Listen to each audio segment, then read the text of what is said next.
version of Instagram, so you need to update it if you want to be able Oh, to see. Ah, Namaskaram. there we are. Chaka, got it. the Zulu Emperor, how are you? Hi. Hey, And we're Kerry, watching. wonderful seeing you. Wonderful. Yes, back at you. I'm elated to see you. We're matching. We got the blue. You guys didn't tell me it was Blue Day. I Uh, I just felt blue energy.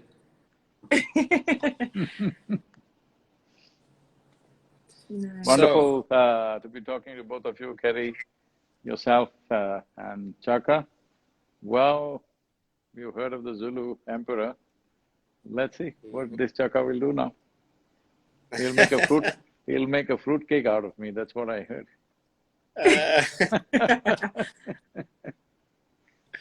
How is India? I'm sorry?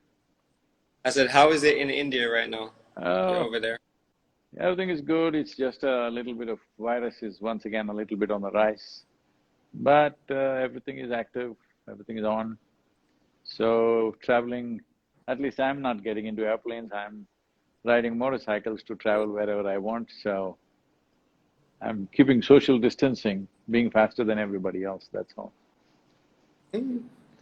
I saw your festival. Che sent me the link, and I saw the live stream festival. That was amazing. Could you just tell people a bit about that? Because there's a lot of people who are obsessed with festivals in the West, and it seems like your festival is the biggest in the world that I've ever seen. So I'd just like to know a bit more about that. See, India is a kaleidoscope, really. It is full of color. So this particular festival, there are 2 days to it. One day is about burning the past. Because all human burdens are just people not able to carry their memories gracefully.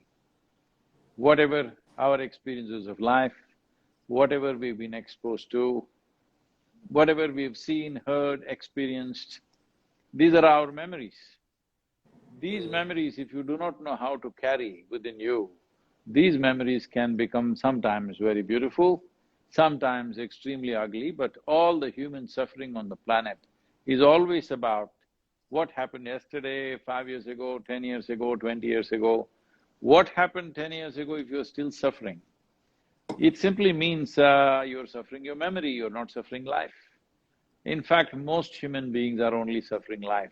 So here there is a festival that once a year, on that day, all your emotions, your negativity, your anger, your whatever else you have, anything that affects or impedes the blossoming of this human being, all that you burn that day, and next day you have a mad color fest or a color fight, literally everybody throwing colors at everybody else. I think there was one short video out, I don't know if you saw, where everybody is being drowned in color. So, it's a wonderful festival, and actually at one time in India, 365 festivals were there for the year. So now, due to economic reasons and innovations and occupations, it's come down, but we still have something like 40 to 45 active festivals going on, being celebrated in the country. So we are kind of addicted to celebration all the time, this is our problem. Wow. So, myself and Kerry admired your works for a long time, and I think kind of the main topic of the conversation should be about, for all the people listening as well, should be about trying to find peace and trying to find balance within these times for all of the things that are going on. A lot of people who are living in the cities, they aren't able to find themselves and find their center. And I would like you to just explain a little bit to people about prana and pranic energy, and the way that people are able to do this through meditation, and especially through foods, and especially through fruits. Oh, I thought you were not eating anything, so why are you talking about food? I'm, I have a coconut here. I'm about to break my fast. I've done 11 days. So while you explain about it, I'll break my fast, and then we can talk about it. Okay. See, when you say urban people or people who are living in cities, well, what a city means is, be careful with that thing, huh? Mm-hmm. What a city means is, it is the most organized space that human beings have ever lived in. From living in caves and jungles to small tribal hutments to villages, a city is a far more organized space. But Mm-hmm. now we are complaining that city is a problem. If you're complaining in a city, then if I put you in a jungle, I don't know what will happen, because jungle is not an easy space to live. I've spent time, for weeks on end in the jungle all by myself, trying to find my food in the jungle and live. Oh, you don't know how hard that is. Most people won't make it. That's how hard it is. In a city, everything is organized. You turn the tap, water will come, you press the switch, light will come on. Everything is there in the city. So city dwellers are the people who should complain about nothing, because that is the most organized human settlement on the planet. Ever in the history of humanity, cities are the most organized spaces. But we are complaining about it because as a generation of people, we've learned to whine about everything. Though in terms of comforts and conveniences, no human generation ever knew the sort of comforts and conveniences that we know today. Look at us, I'm in India, the emperor is in somewhere in the middle of Africa, she's in California. Here we are talking, when was this possible, I'm asking? When was this ever possible? Yeah. It would be Never. simply impossible, all right? So we know conveniences and comforts like never before.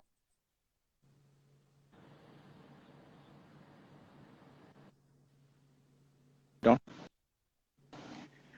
So we've learned to complain about everything. So leaving that aside, it doesn't matter whether you're in a city, village or a cave or a jungle, it doesn't matter.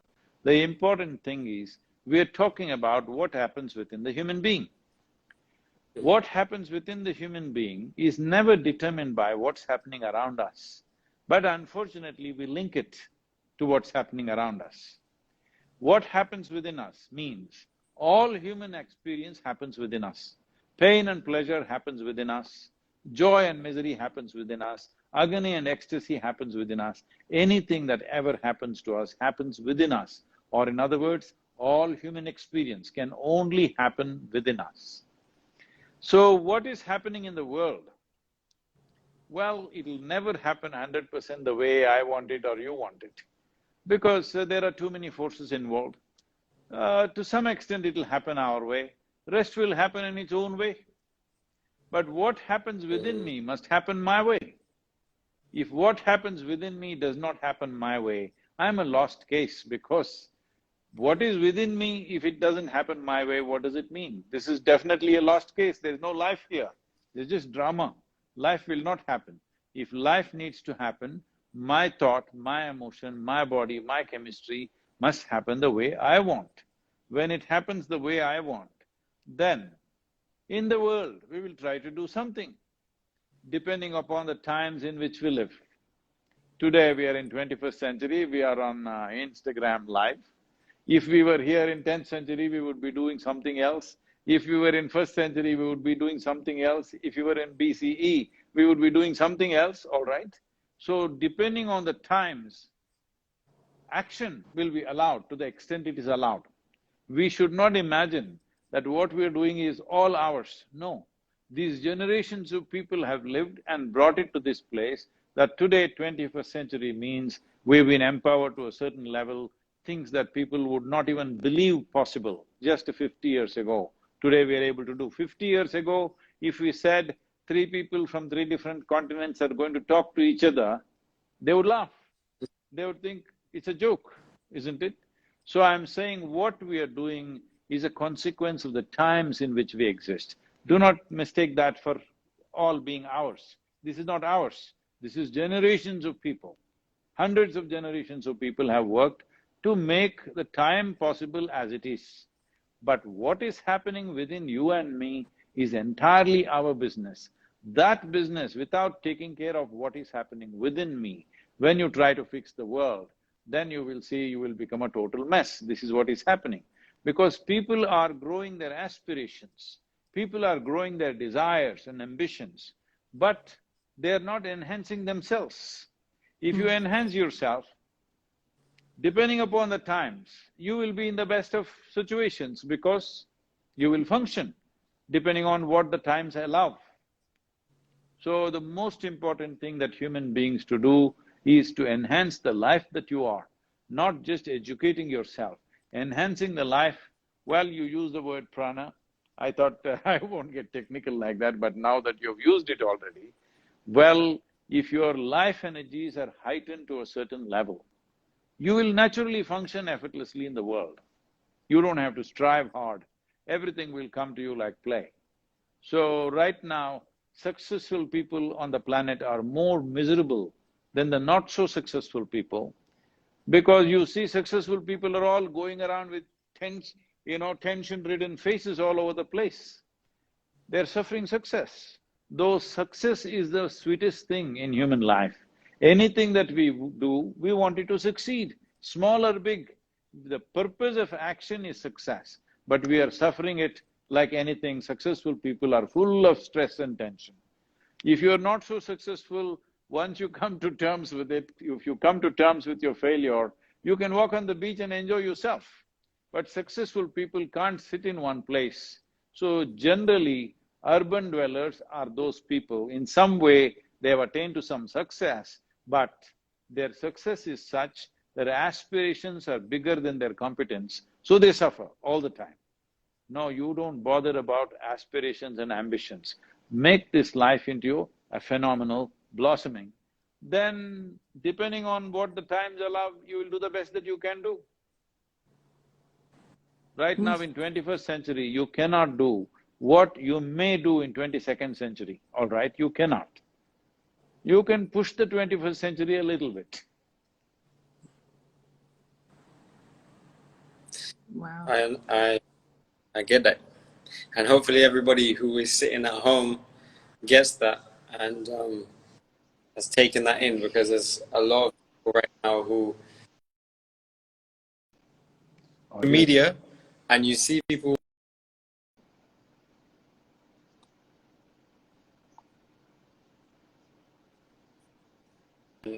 One thing I always say is that if you can't go outside, go inside, you know?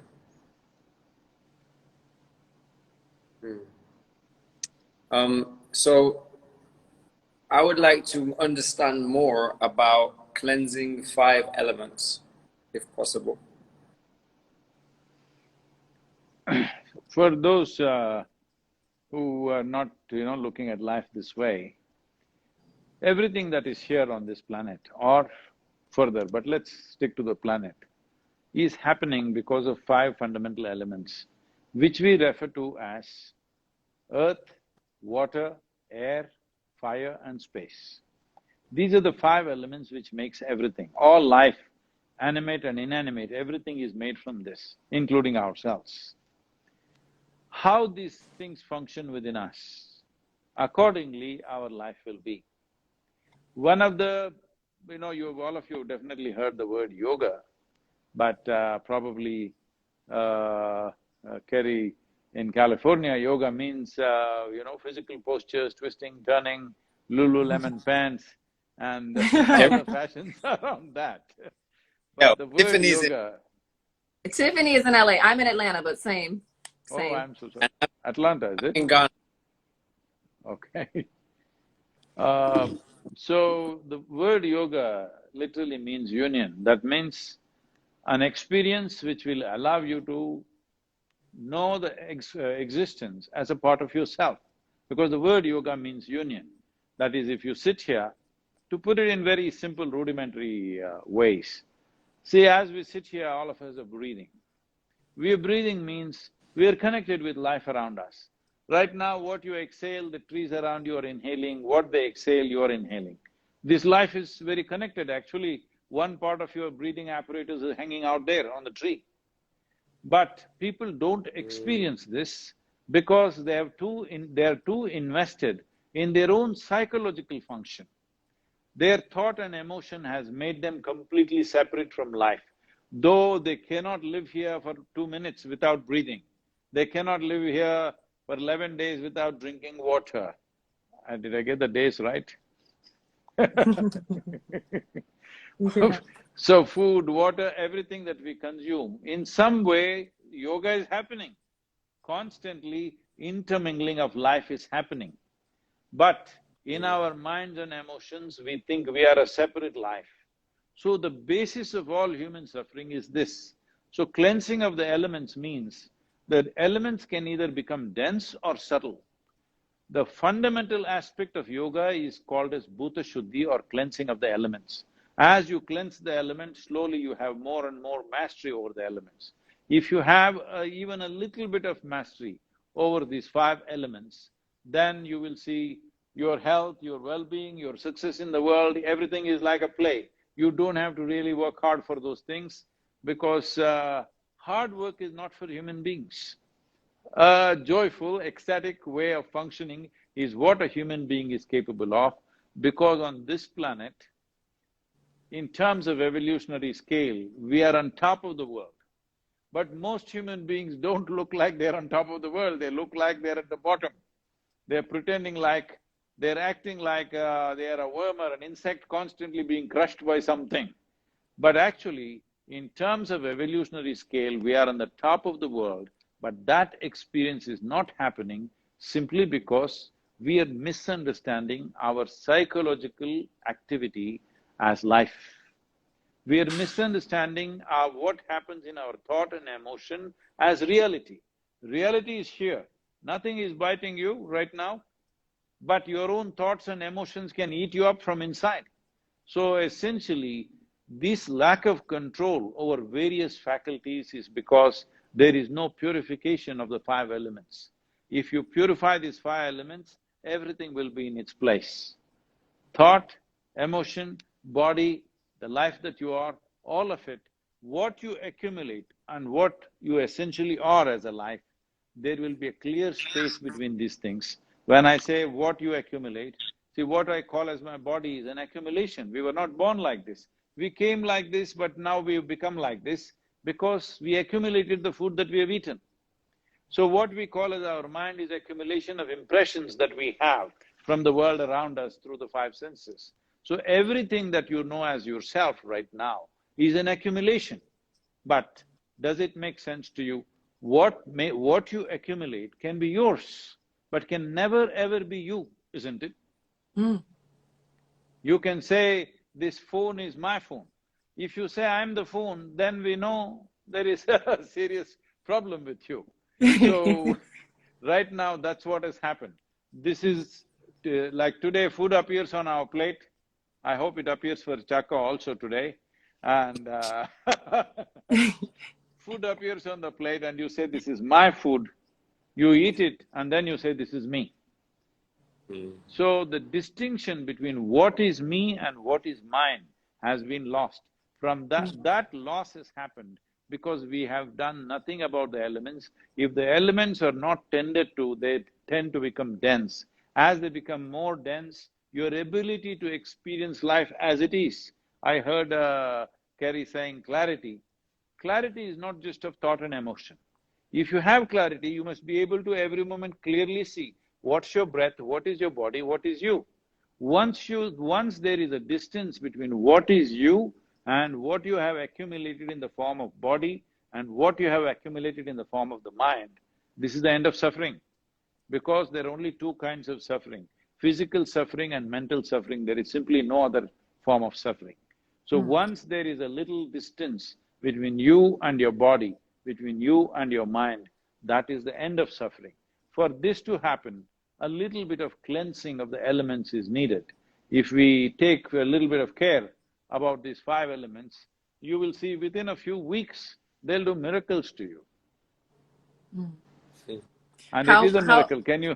I'm sorry, 1 second. Oh, go It ahead. is a real miracle, that is, just with 5 elements, how many forms of life, how many things in this universe. This is a magic, isn't it? Just with 5, not 5 million. Just 5 elements, and just look at the mischief. Please, I'm sorry. When Kerry. when you say accumulation of self, you're talking experiences, memories. What else is accumulated in that accumulation? Well, there is food. This body is just food, isn't it? See, what you call as my body is just a piece of this planet.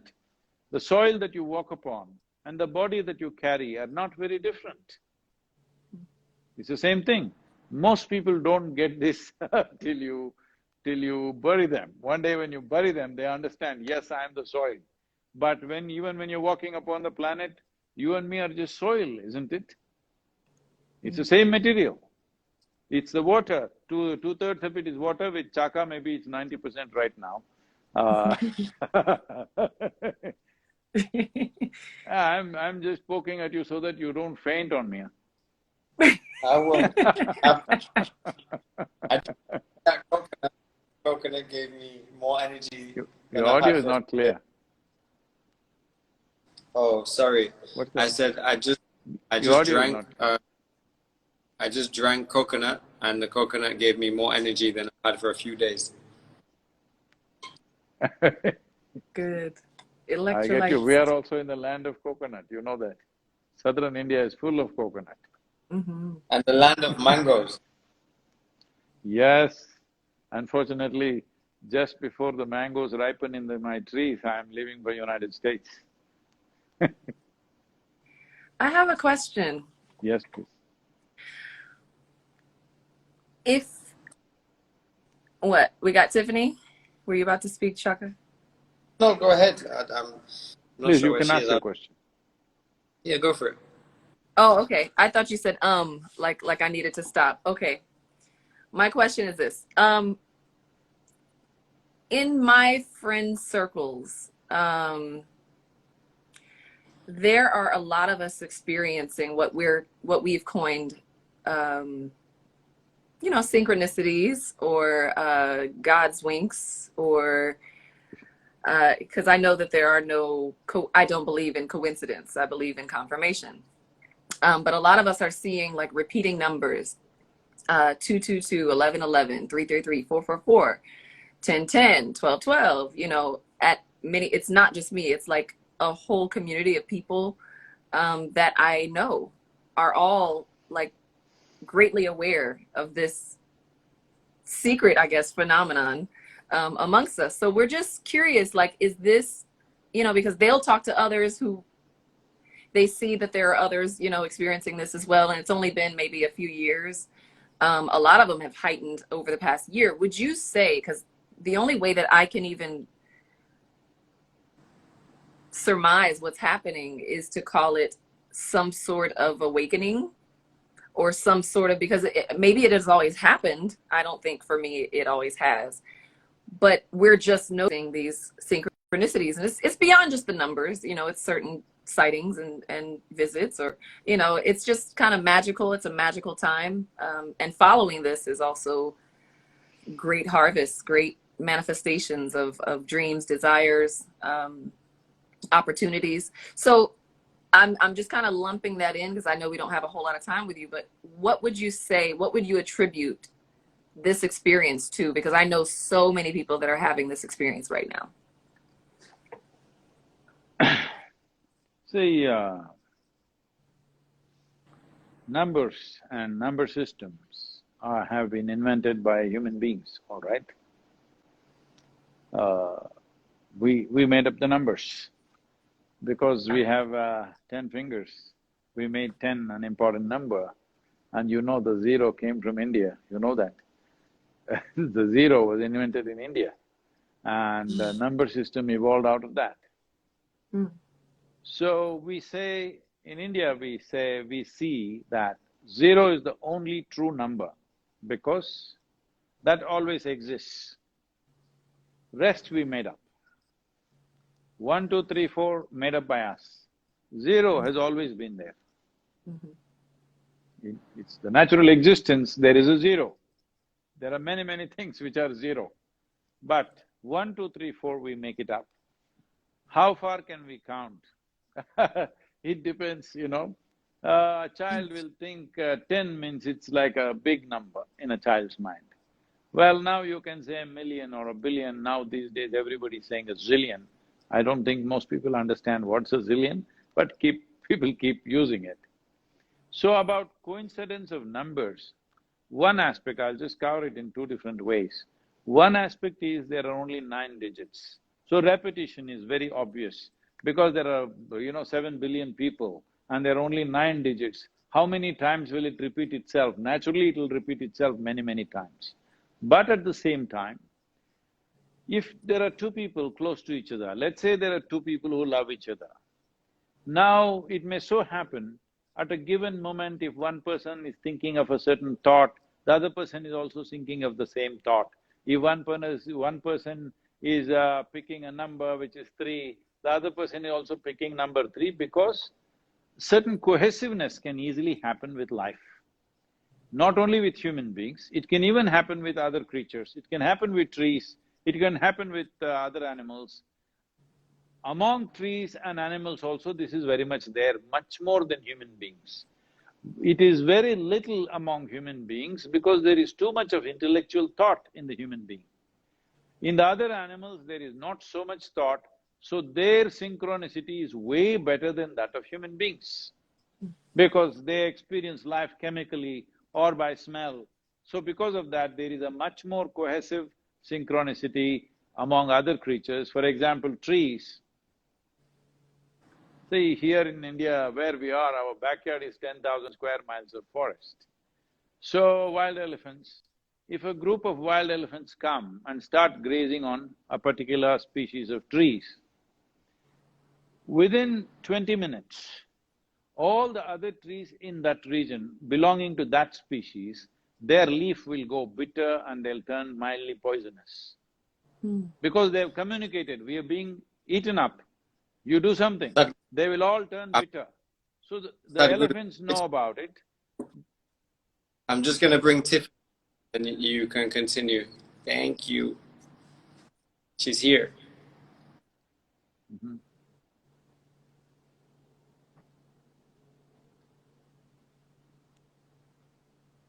Can we? I think Oh, it takes a moment.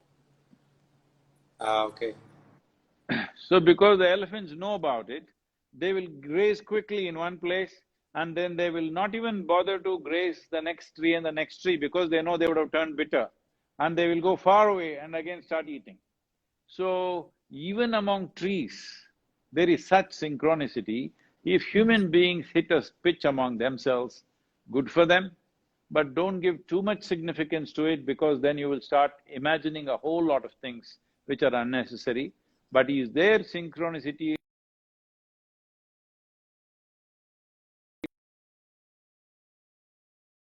Studies which clearly show yogic system, we call this Samskriti. What Samskriti means is, because of the atmosphere, we're not being actually taught anything. Just because a certain family has certain skills, even the children born in the… just almost like they're born with those skills, adapt. It is just in the air somewhere, the skill. They just pick it up. They have made studies of various people and animals, mice. They have noticed that this is possible, that learning can just happen out of contact. So, there is synchronicity with life, otherwise life would not exist. But it should not be overdone in our minds, that's all. Hey, I just Tiffany. came out of nature myself. Hey y'all. I Hi, just came Hi. from Sharon. Tiffany, whoa, you're Miss Funny Bones. and you are Mr. Wise Man. I watch many of your videos. I think I know how to teleport now and have an orgasm just walking fast. Always I'm programming my water. I watched a video where you were talking about water and how it picks up your energy, and so I'm always programming my water. Yes. Oh, This water is water… gonna bring me $1 million.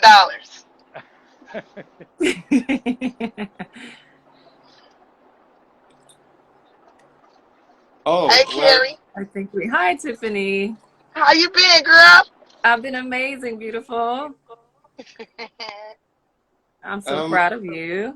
Thank you. You I don't looking mean to. good today. She ready. I don't have no makeup on or anything. I literally just came out the woods. Oh, I, you went on a hike. yeah, I try to do it, every week, and I went a little further than usual today, and so Good. That's yeah. awesome. You're looking amazing. You don't even need it. You don't need all that stuff. I have Oh, other stuff I need it. Oh, I need it. The brain going on. needs to move the body. I need it. I need it. I need it. No, I'm saying you don't need, no, you don't need the makeup, the clothes. No, I just happen to be doing other virtual stuff. Sadhguru, could you explain a little bit about the importance of water? Because seeing as Tiffany brought it up, let's hear about that. Yes. See, as everybody knows today, 2/3 of our body is water. In many ways, 2/3 of the planet is covered with water. So water is a very, very important part of life-making material. Water, right now, you're just putting the bottle in my face. Well, but water is not a commodity. Water is life-making material.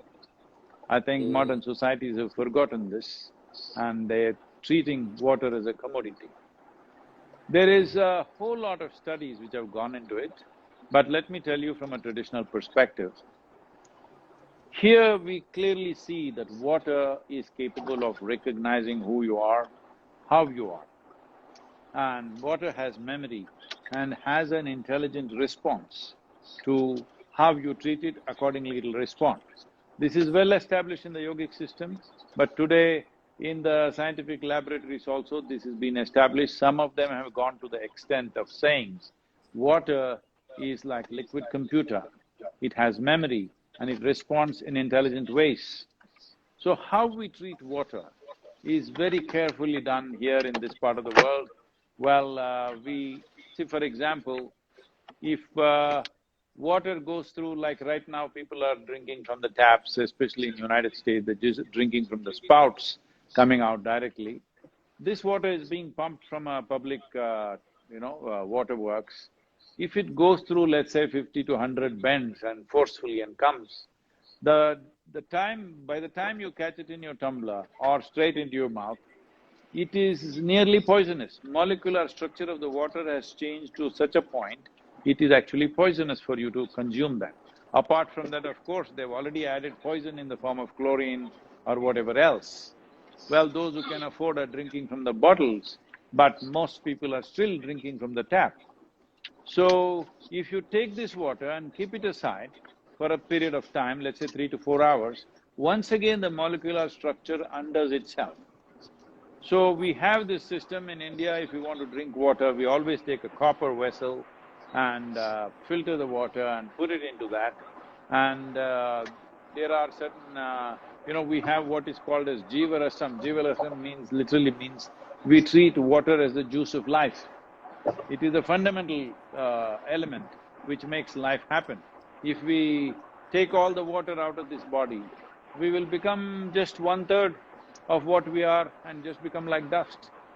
So, the water has to be treated properly, a copper vessel, it is treated in a certain way. Every day people will worship the water in the night and place it. After 6, 7 hours only they will consume it, because… he's don't do that to the plastic bottle, huh? No, glass, Oh, glass, I Glass got a plan. bottle. Glass is little glass better. with a, Yes, I But get if my you… water I delivered will… I will do in one a thing in a for glass. all three of you, Well, I'm I don't know… horrible. I'm bad. I got the plastic bottle. I'm No, bad. but I carry plastic I'm going sometimes, to… but I'm aware of how bad it is for us. Tiffany, I'm going to send you a copper bottle both for you and Kerry. I don't know if I can make it reach Zambia. Where is it, Zambia? Ghana. Ghana. I don't know if I can make it reach there, but in the United States, I will see that a proper copper bottle is delivered to you and Oh, you drink thank from you. that, it'll make a world of difference. Thank you Oh yeah, so I, bring it, much. bring it, bring it, bring it. I'm right in South Central Los Angeles. I have So have you ever seen that study? Oh, yeah, Yeah. it's a glass bottle and jade crystal that spring water.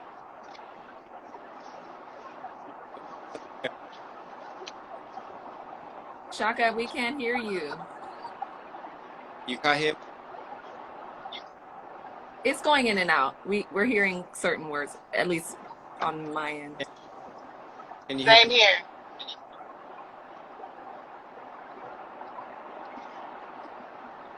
I can't make out what you said there. Shaka got that Walmart Wi-Fi. What's going on? Well, How are you this putting down a brand? can you hear me now? He on the cricket. He on the cricket Wi-Fi then. Can you hear me now? Yeah, we can Yes. hear you now. Amazing. I was saying that I've got a glass bottle here and it's got a jade crystal in and it's fresh spring water and I've prayed over this water. So it's not, I don't put crazy water into my body. I used to, but not anymore. But what I was going to ask you is, well, can everybody hear me now? Yeah. Yeah, we can hear you. We can hear you. Amazing. I just wanted to draw the connection quickly between Indus Valley and Northeast Africa because it's very important that people understand that that all used to be one interconnected consciousness, and the Dravidians, some of the first people in India, were actually traveling and studying with the people in Egypt and the people of Congo. Funnily enough, they had a bone called the Lembo bone, which was like, it was discovered at an archaeological site. I go often to Congo, and it was discovered at an archaeological site. It dated, radiocarbon dating 12,000 years ago, and they used to use that. Women used to use that to count their cycle, like their menstrual cycle. But there was no zeros; it was all just lines on this bone. And just to add, in India they worship the cow, right, Sadhguru? We worship everything, huh? Everything. A But the tree, a cow is rock. it's a sacred animal. I mean, that is the image in the other countries, but actually people worship just everything because the fundamental ethos is there can be no part of creation without the hand of the creator in it. So everything is worship worthy. A rock, a tree, an animal, a bird, just anything. Ah. So could you just explain to me why so many people in India are vegetarian and the importance of food and fruit in your general day-to-day life?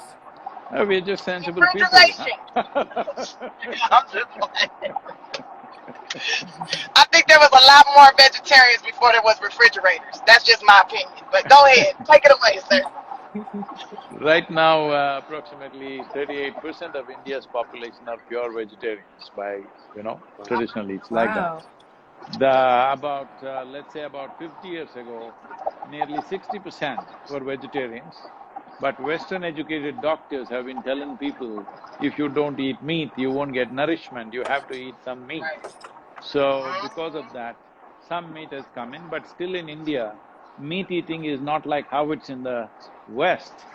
It is only a side dish. Even for non-vegetarian people, it's only a side dish. Nobody ever ate a steak in India. There's no whole slab of meat nobody eats.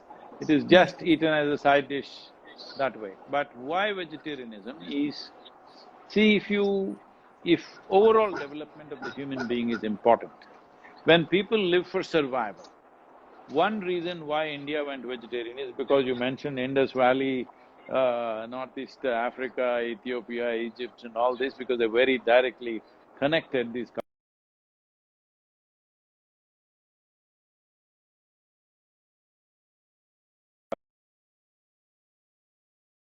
6 to 8,000 years without wars, without major upheaval or anything. Because of that, naturally people started looking for something more. You see, if your survival is under threat, your entire life is about survival. Once survival is taken care of, now you wonder, what is this all about? Because when survival is in question, it looks like when your survival is fulfilled, everything is going to be great. But once survival is taken care of, you realize that is not the truth. Your life is longing for something else. So survival was very simple and easy, it was a rich land, people survived well. Because of that, they started looking inward and it started developing various things. And one important thing is, nearly 70% of the country's population was always actively spiritual. Turning inward was an important part of life. Because of this, when they turned inward, they realized that what they eat matters.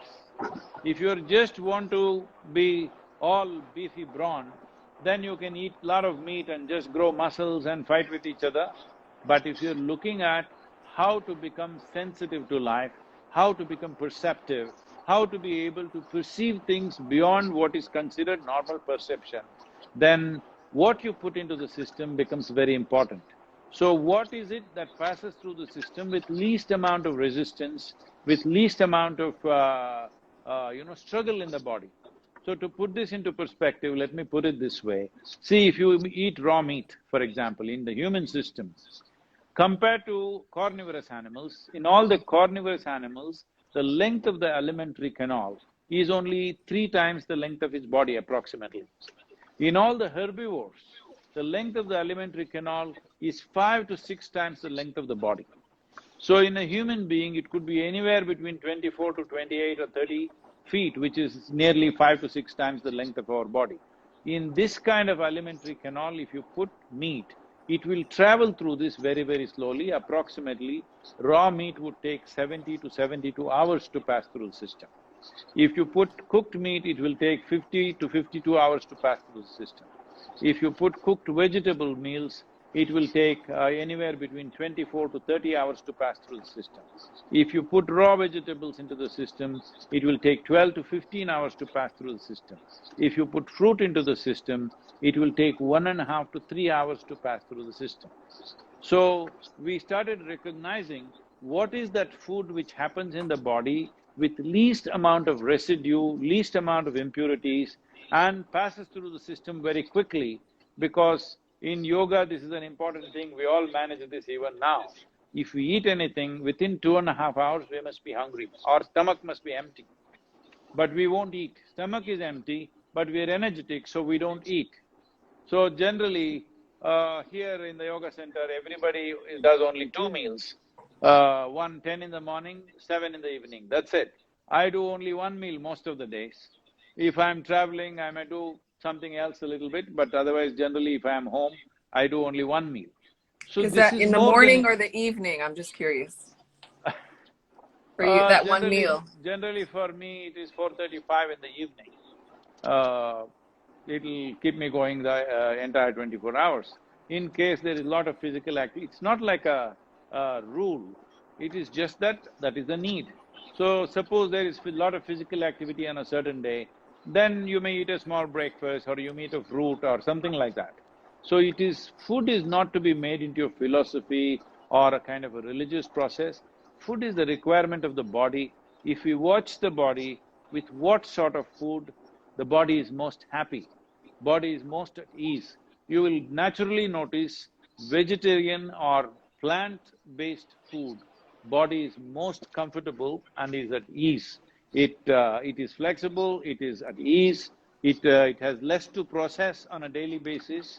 So, naturally, those who observed the nature of their own bodies naturally became vegetarian. When survival was the question, hunting and eating whatever you kill was a natural process. But once society settled down, they could grow what they want as they observed themselves more and more, and life became not about survival, but about enhancing one's life to higher levels of perception and experience. Then turning vegetarian will naturally become… it's a natural process, it is bound to happen everywhere. I'm gonna tell you this: you come hiking with me, you gonna eat more than once a day. when you come hang out with me, you're gonna be hungry because it's a lot of energy doing what we do But over here. listen, You're gonna be eating. Sadhguru is coming to LA, and I am also coming to LA. So I feel like we should do a link up fruit party. Why not? Fruits and roots. I'm Sadhguru. coming whenever that is. I'm actually hosting a dinner where we cook flower blossoms, like all the Right. like petals and stuff from like meals from flowers, like actual like roses and stuff like that. So Oh if Hey, wow. don't scare that, me. I was just about thinking I will come for your dinner. Now it scares me. you don't want to eat the flowers. You can smell the roses and then eat them. We have 4 minutes left, so I just wanted to ask you, Sadhguru, about your book, Karma, and when it is out. I've got a copy already, but a lot of people don't have. So could you just explain a little bit? You've got like 2 minutes, sorry.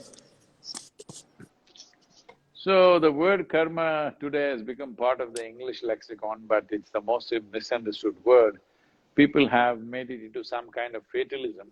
Karma literally means action. See, as you sit here right now, there is physical action going on, there is mental action, emotional action, and energetic action. 4 dimensions of activity is going on within us every moment of our life.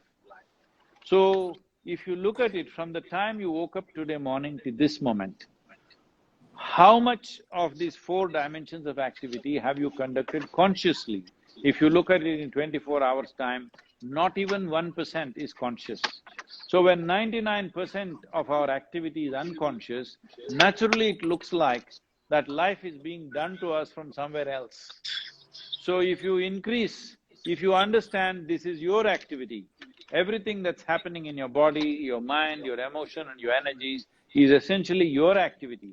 Whether you're conscious or unconscious, the consequences of those activities will come to you anyway. If you conduct it consciously, naturally you will make it the way you want. If you conduct it unconsciously, it'll happen accidentally. So right now, Tiffany is driving. Suppose 9 out of 10 minutes, if you close your eyes and drive, you know what happens? That's what Well, is I got a happening. Tesla. It drives itself. So, oh, it'll drive itself. Try Yeah, that. it will. Try that and see. I do it all the time. I do it all the time. I be tired So, out here, man. I be working my butt off. Sometimes I need to take a nap. I be like this.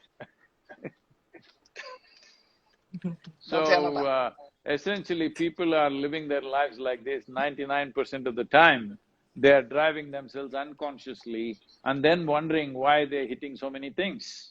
So karma, to bring the right perspective to it, I thought looking at the level of confusion and misunderstanding that is there, we thought we will produce this book. So it took me maybe a little more than a year to come up with this. On 27th of April, it is being launched, it's available everywhere. I think it will change the perspective of what people have or misunderstandings about what karma is, to clear that and bring the right perspective. Actually, the title of the book is, it is Yogi's Guide to take charge of your destiny, to create or craft your own destiny. Because one's destiny, people are thinking that it is being guided from somewhere else. No, because 99% of your karma is unconscious, it looks like it's being done to you. If you increase the percentage of what you do consciously, you will see a whole lot of your life will be in your hands. All of you who are successful in your own right, you understand that you are making a whole lot of things happen. Others think you're just lucky, it's your stars. I put that work in right here. Yes. Thank I'm the designer. I'm the designer. Yes, we are Kerry, the creators. Tiffany. I have to wrap this up now because we're in the hour and I need to upload it so that people can take it and do stuff with it. But thank you for your time, and I feel like this is the beginning of many conversations. Thank you, And namaskaram. Hope to catch up with you in California or Atlanta, wherever you are. I'm Yes. all yeah, over the country in the next month. for everybody tapped in right now, I'm gonna go to I'm there. Clubhouse. Wanna Clubhouse? Kerry, you Wonderful gonna come talking to all of you. Namaskaram. to Club? Okay. Yes, thank you. Now I must go. Thank- Bye. Clubhouse.